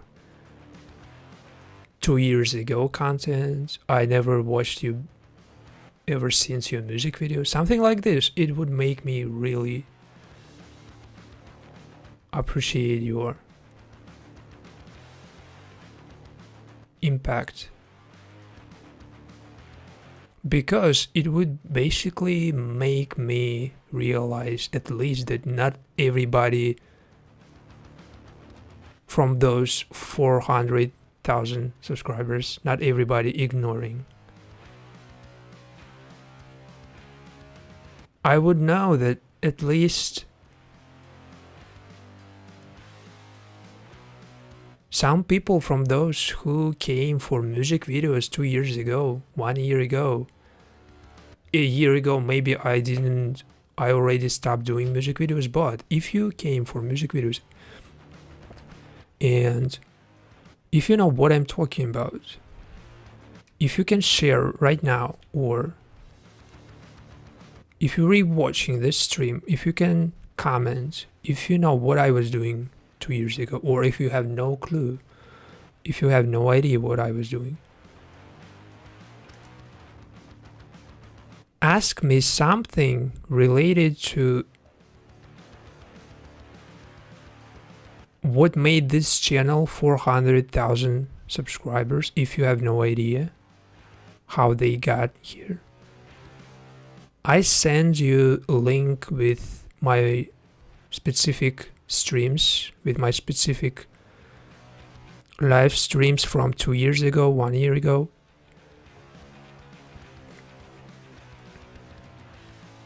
And if you watch at least 10-15 minutes of that stream, you will understand exactly the transition from that music video stuff to this point. You know what I'm talking about?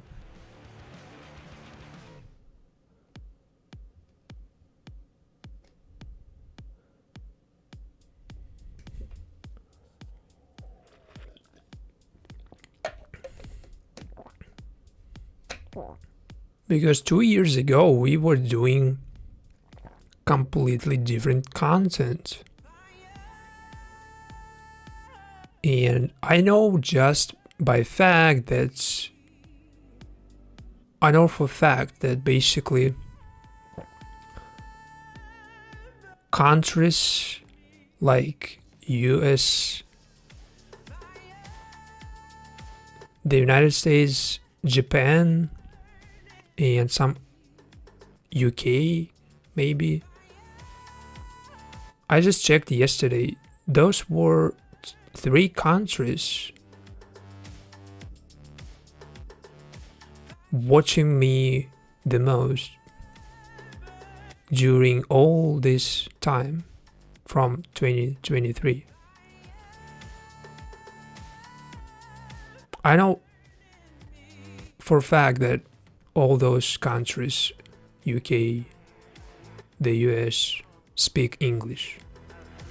I know they understand. I don't know Japan exactly what type of audience coming here from Japan, but maybe they watching like short videos or something. But I know for a fact that basically those from US and UK, they pretty much understand what I'm talking about. They can answer, they can comment. But for some reason I lost that connection to those people from US, from UK. I need to like reestablish this, you know, right now. So if you're from UK right now, if you're watching this on replay or live, or if you're from US, let me know. It doesn't matter if you're live watching this or if you're rewatching this stream. I want to know if it's really that person from my statistics that tells basically that UK, US, and Japan, 3 countries watching me the most during all this period from 2023 till this point, you know. I'm gonna basically use more of that information if it's really working, to understand better my audience, to understand countries, to understand locations, to understand how to adapt to specific time zones. Maybe we need to make streams in the morning, like when the US is not sleeping. Technically we are going to bed, because the difference between the US and my country is like 10 hours or something. I'm gonna adapt to that if I know that those viewers from the US, they are still here, or at least if I can attract more from that region, because it's just the most profitable geography, the US, the UK, and some other countries, you know. Not only the most profitable, for my channel, it the most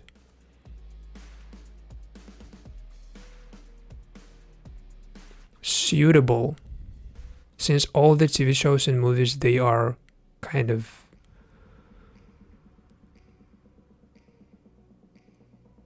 US made American TV shows. But sometimes audience from different countries, like, they differently treat specific topics, they differently treat specific TV shows. I basically learned yesterday, I read that in Japan or somewhere else in Asia, they like more like the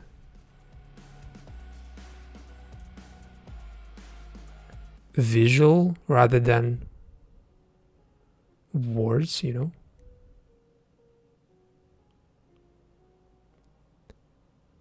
And in other, like,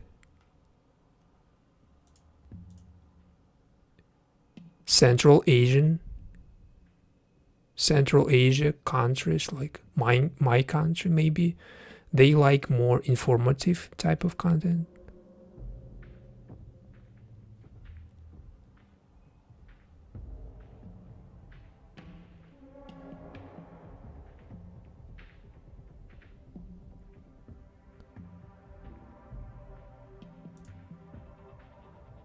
So I guess it's enough for recording the conversation, because right now we got some materials for next video.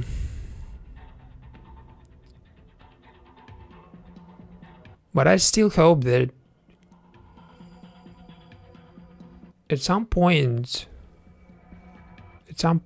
basically we will find that connection, we will find that traction, and you will feel more comfortable to share your thoughts, to be more open.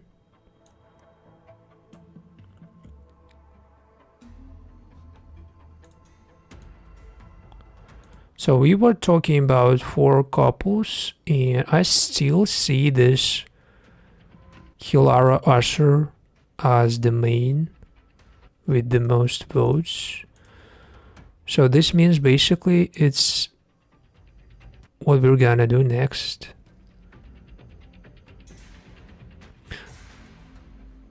Do I want to do them? I think no. Maybe I need to vote myself or another couple. Because personally, I don't really want Ashur and Hilara to be a part of my next video at all. Because maybe this couple, Hilara and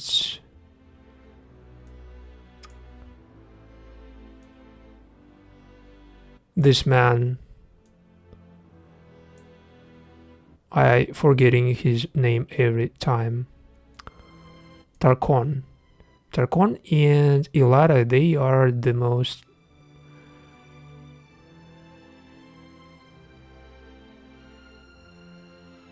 I don't know.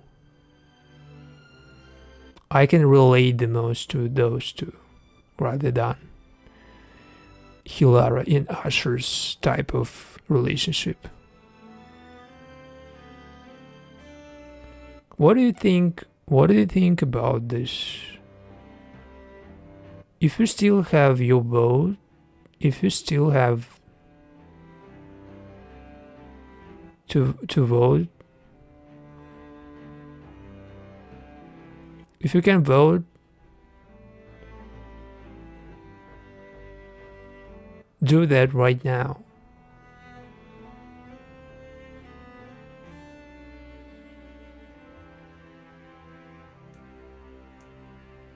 And it's better be for couple number 4 with 2 votes. Hilara and Ashur 3 votes, and next to them with 2 votes, it's the couple that we need to compete with Hilara and Ashur. We need basically this, because I'm gonna choose. If there is like no winner, I'm gonna choose myself, and of course I'm gonna choose Tarkon and Ilara.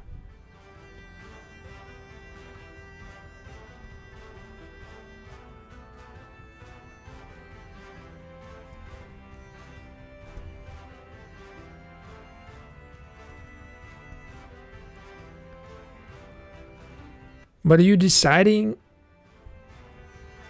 and you voting, I cannot vote myself. So if you still have your vote, please vote for something else, not Hilara and Ashur, because they already winning. It's like kind of... the video is gonna be not so interesting, let's say, if they win.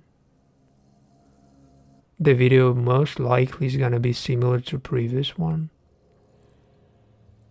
But if we choose Tarkon, if we choose Ilara, let's imagine Tarkon and Ilara. If you just tuned in, if you have no idea who Tarkon is, who Ilara is, basically Tarkon is a gladiator fighter for Ashur's house. He represents House of Ashur. This is Tarkon. His basically role is just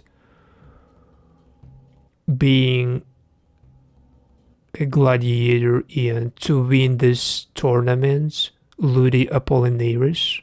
This is what it's called. His role is not just a fighter for his dominus Ashur. He is fighting for his life. He is literally winning his freedom if he wins this tournament. Not only did he fight for his life, for his freedom, he fighted to get a better life together with his lover Ilata, a woman on the picture with number 2. This is his lover.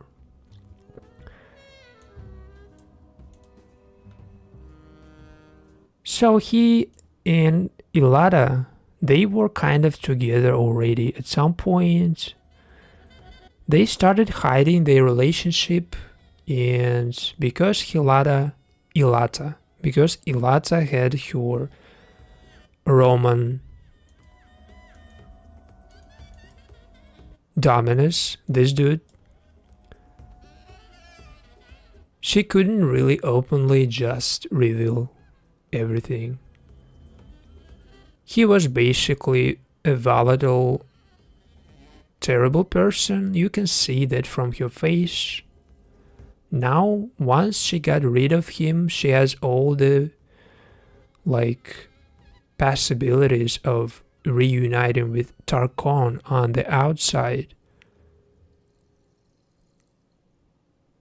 How basically this is so relating to me, and why I feel this is the couple we need to make a video about, because basically every person at least once felt this way, to get rid of your predator, boss, your not owner, but not dominus, but somebody who basically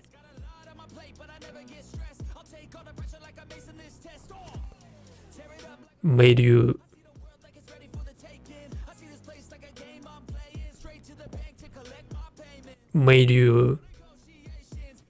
feel downplayed, made you swallow your dignity, swallow your opinion.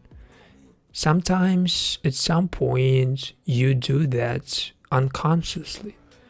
This is why almost everybody can relate to this character, Ilata. She basically got out of this. She pushed that man towards his death. Untimely death, but he basically would have hurt her more than she hurt him during that push. She just helped him to find his end more quickly. She ended up single, but she ended up free from Roman, who treated her poorly. Right now, she maybe will end up with another Roman, with another person, not Tarkon necessarily. Maybe she will find somebody, or somebody will find her. Because from what I've read, she is actually working as a prostitute in Roman Republic during that period. Maybe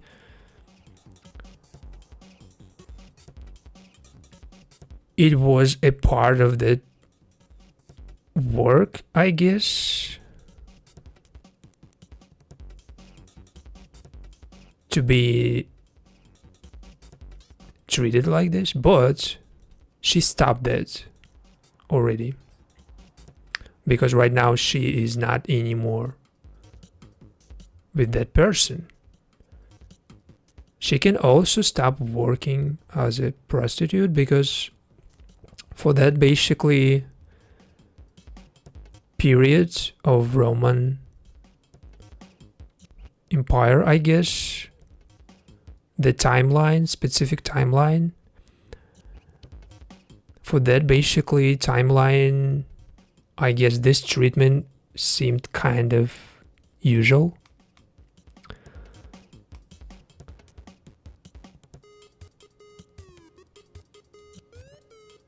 So we can basically make this couple to be a, we can make this couple a main couple of next video, just because their story is so real and so,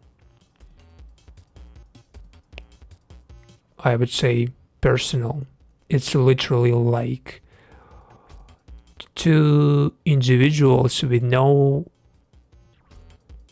rights, like with no lives outside of their social positions. One person is a fighter who is just doing what his dominus Ashur wants. Another person is just a worker or a slave. It's almost the same at that period, I guess. Her work as an escort, it was equal to being a slave, because just the way she looks being with that man, basically it seems like being a slave. So this is why this story is more familiar. Being mistreated by some socialite Roman, by some person who abusing power, it's so similar to like a lot of situations in people's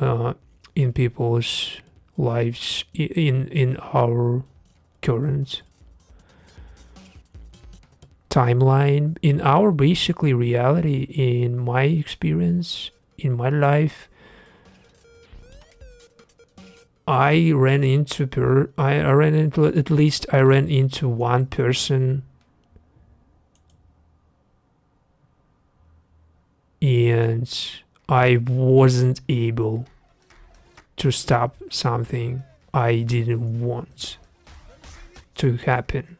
I wasn't able to stop that because I was scared. At least once every person did that, didn't stop something. So why I feel this couple, Tarkon and Ilara, they are so like familiar to my own experience and maybe some other people, because they basically experience the same stuff. Not being able to stop something from happening because you just a part of the system, you have no rights, actual rights.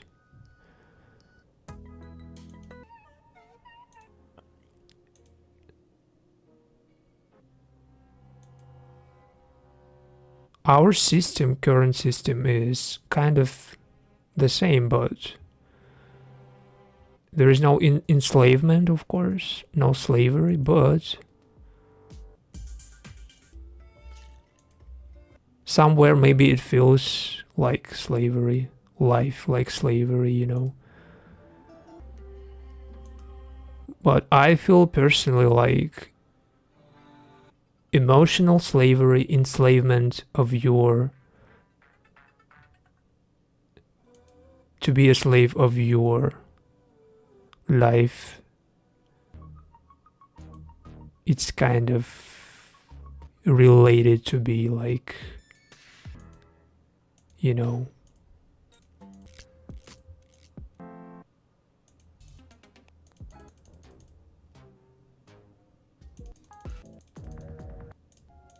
to be an actual slave. So this is the story of Ilata and Tarkon, and this is why I'm going to make a video about them. But I need final votes. I need vote number 3 for Tarkon and Ilata. Couple number 4. You see 29% for them. I need one vote. Just one vote. And I'm gonna stop this.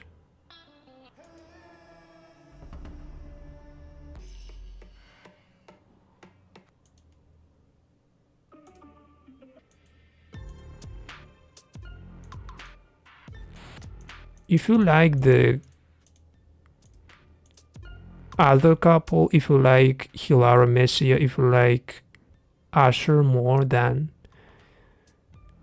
his subordinates like Tarkon, if you don't like type of like, if you don't like the supportive type of characters, vote for somebody more important like Ashur, like Viridia maybe, and Ashur. But don't vote for the same. I wanted this to be really close, like 3, 2, 3, 4, something like this. So we will see that people actually chose, they did not just randomly, click on something from this poll. They really tried to choose something. So to see that, basically we need close contest, like more votes for other couples besides Ashur and Hilary. If you like other couples from this TV show, if you like Ashur and Viridia, you can vote for them. She pretty much interesting character. I would like to make about her and Ashur, actually.